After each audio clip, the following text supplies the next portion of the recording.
தலைமுறைக்கு கொண்டு போய் சேர்க்க துடிக்கிற அண்ணன் சீமான் கரங்களில் அதிகாரத்தை கொடுப்போம். நன்றி, வணக்கம். அடுத்ததாக மாநில ஒருங்கிணைப்பாளர் ஹுமாயூன் கபீர் அவர்கள்.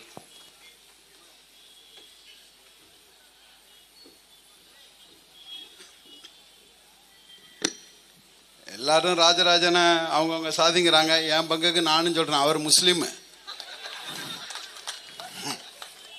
நானும் சொல்லணுமா இல்லையா?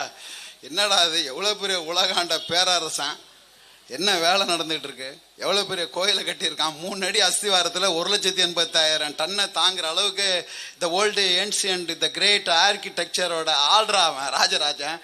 சும்மா கொண்டு வந்து ஏன் ஆளு ஆளு ஆள்ட்டு மொத்தத்தில் தமிழ் ஆள்றாவன். அன்பான உறவுகளே, இப்படி ஒரு தலைப்பை வைப்பதற்கு இந்திய ஒன்றிய நிலப்பரப்பிலே ஒரே ஒருவனுக்குத்தான் அது குறித்து பார்வையும் அறிவும் இருக்கிறது. அது அண்ணன் செந்தமிழ் சீமான் தான்.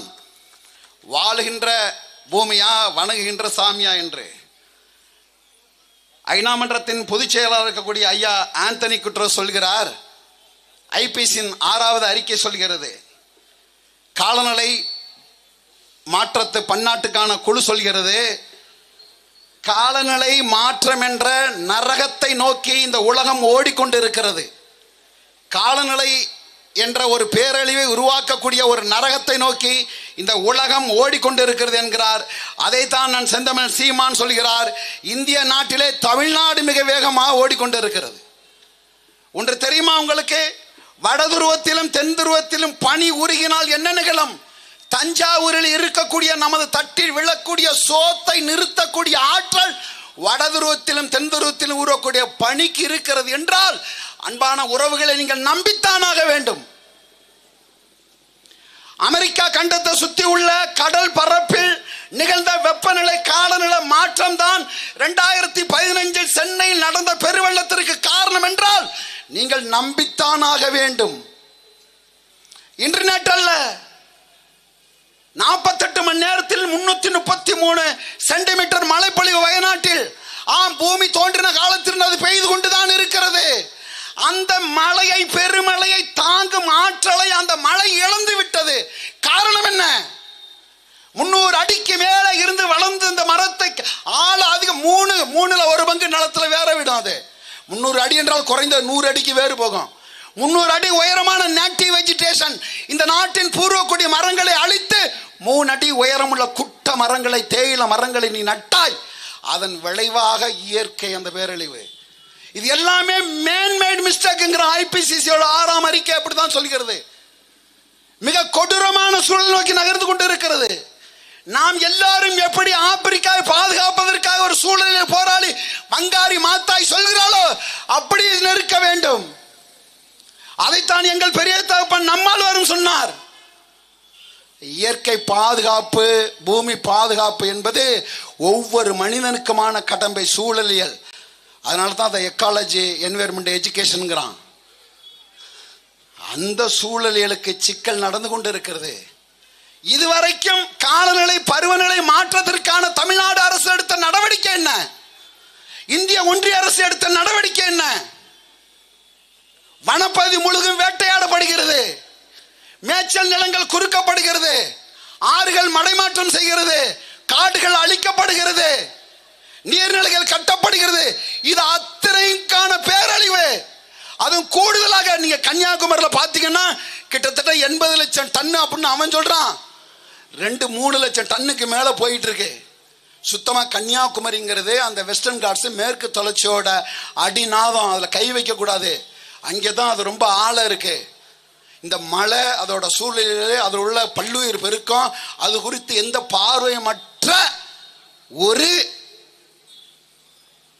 அறிவில்லாத ஒரு முதலமைச்சர் இங்கே தேர்ந்தெடுத்ததோட விளைவுதான் இது அத்தனைக்கும் காரணம். வனத்துறை மந்திரி இருக்கிறார், principal chief conservator of forest இருக்கிறார். இந்த இயற்கை சூறையாடக்கூடிய அரசு திட்டங்களை யார் தடுப்பார்? யாருக்கு தெரியும்? இது மக்கள் விழிப்புணர்வாக இருக்க வேண்டும். நமக்கு தெரிந்ததா என்ன? சாதி மதம் சினிமா, இதை தாண்டி வேற என்ன தெரியும்? வாக்குக்கு காசை கொடுத்து வாக்கை பறிப்பதற்கான அரசு திட்டங்களை மட்டுமே செயல்படுத்தக்கூடிய ஒரு அரசை நாம் தேர்ந்தெடுத்த விளைவாகத்தான் இந்த தலைப்பு இந்த பூமியில. இந்த காவிரி டெல்டா முழுக்க உலகத்திலேயே ஆத்துக்கு காங்கிரீட் போட்ட ஒரு நாடு, ஒரு அரசு இருக்குன்னா அந்த கேவலப்பட்ட தமிழ்நாடு அரசு தான். அறிவுள்ள எவனாவது கீழ்பாக்க மருத்துவமனையில வைத்தியம் பார்க்கக்கூடிய ஒருவன் மனநோயாளியோட செய்வானா? ஆத்துல காங்கிரீட் போடுவானா? நீரும் நிலமும் புணரணும், உடலறிவு கொள்ளணும். அப்பத்தான் இந்த பூமி உயிர்ப்பித்து இருக்கான். லட்சக்கணக்கான பல்லுயிர்கள் ஆற்றின் இருகரையிலும் இருக்கும். வாட்டர் சோக் கசிஞ்சு ஓடணும். பல்லாயிரக்கணக்கான நீர்நிலைகள் அதுல இருந்து உருவாகும். நீர்மட்டம் உயரும். ஆயிரக்கணக்கான ஏக்கர் விவசாய நிலங்கள் பயன்பெறும். அதை அடைக்கிற பிகாஸ் ஆஃப் மணி கரப்ஷன். என்னடா எவ்வளவுடா திம்பிங்க? எவ்வளவு திம்ப? அந்த சிமெண்ட் எல்லாம் உன் வாயில வச்சு அள்ளி பூசுறதுக்கு தாண்டா 26 தேர்தல் நாங்க சந்திச்சு வெள்ளம் நிக்கிறோம். அண்ணன் ஒவ்வொரு முறையும் அந்த அப்படியே அந்த ஈஸ்டர்ன் காட் சைடு உள்ள ஈஸ்டர்ன் காட்ஸ் வெஸ்டர்ன் காட்ஸ் கிழக்கு தொடர்ச்சி மலை மேற்கு தொடர்ச்சி மலையை சுற்றி உள்ள அந்த பகுதியில் அண்ணனோட காரில் பயணிக்கக்குள்ள அந்த மலைகளை பார்ப்பாரு. தம்பி என்ன தம்பி இவ்வளோ சூறையாடி வச்சுட்டானுங்க, ஐயோ இப்படி அறுத்துட்டானே தம்பி, ஐயோ மலைகள் என்பது பூமியோட ஆணி ஆச்சே, அதை அறுக்கக்கூடாத, நிலநடுக்கம் வருமே, மழையை தடுக்காத, பெருவெள்ளம் ஏற்படுமே, பருவம் தப்பி மழை பெய்யுமே, இப்படி பண்றாங்களே, இப்பவே கொடுத்தா இந்த நாட்டை சரி பண்ண இன்னும் 50 ஆண்டுகள் எடுக்குமே. இந்த நாட்டை நீங்கள் ஒரு நாள் நாம் தமிழர் கட்சியின் ஆட்சி அதிகாரத்தில் நீங்கள் தருவீர்கள், எங்களுக்கு நம்பிக்கை இருக்கு. ஆனால் அதற்குள் நாங்கள் செத்து சுடுகாடா மாறிவிடும் தமிழ்நாடு. நீங்கள் விழிப்படைந்த சமுதாயத்தின் மக்களாக நீங்கள் இருக்க வேண்டும். அப்பதான் அந்த படத்தை பாருங்க. அண்ணா எஸ்பெஷலி அண்ணன் குறிப்பிட்டு சொன்னாங்க, அந்த எல்இடி ஸ்கிரீன் வை தம்பி, அதோட எல்லா பாதிப்பு படங்களையும் வை தம்பி.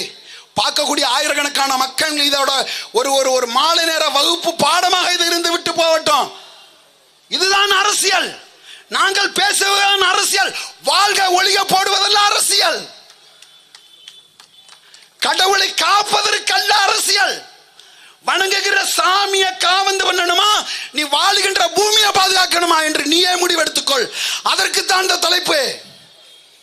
நாம் ஒருவருக்குமான கடமை, நாம் பிள்ளைகளுக்கு, குடும்பங்களுக்கு, அடுத்த தலைமுறைகளுக்கு சொத்தை சேர்த்து வைக்கிற, பொருளாதார சொத்தை சேர்த்து வைக்கிற, ஆனால் அவர்களுக்கு நீரும் நிலமும் காற்றும் மாசு அடையாமல் நஞ்சு அடையாமல் அதை பாதுகாத்து கொடுக்க வேண்டியது அடுத்த தலைமுறை பிள்ளைகளின் பொறுப்பு என்று கூறி, நீங்களும் தமிழர் நானும் தமிழர், 26இல் நாம் தமிழர் ஆட்சி அதிகாரத்தை அமைப்போம் என்று கூறி விடைபெறுகிறேன். நன்றி, வணக்கம். நாம் தமிழர். அடுத்ததாக தஞ்சை மாவட்ட பொறுப்பாளர் திருமுருகன் அவர்கள்.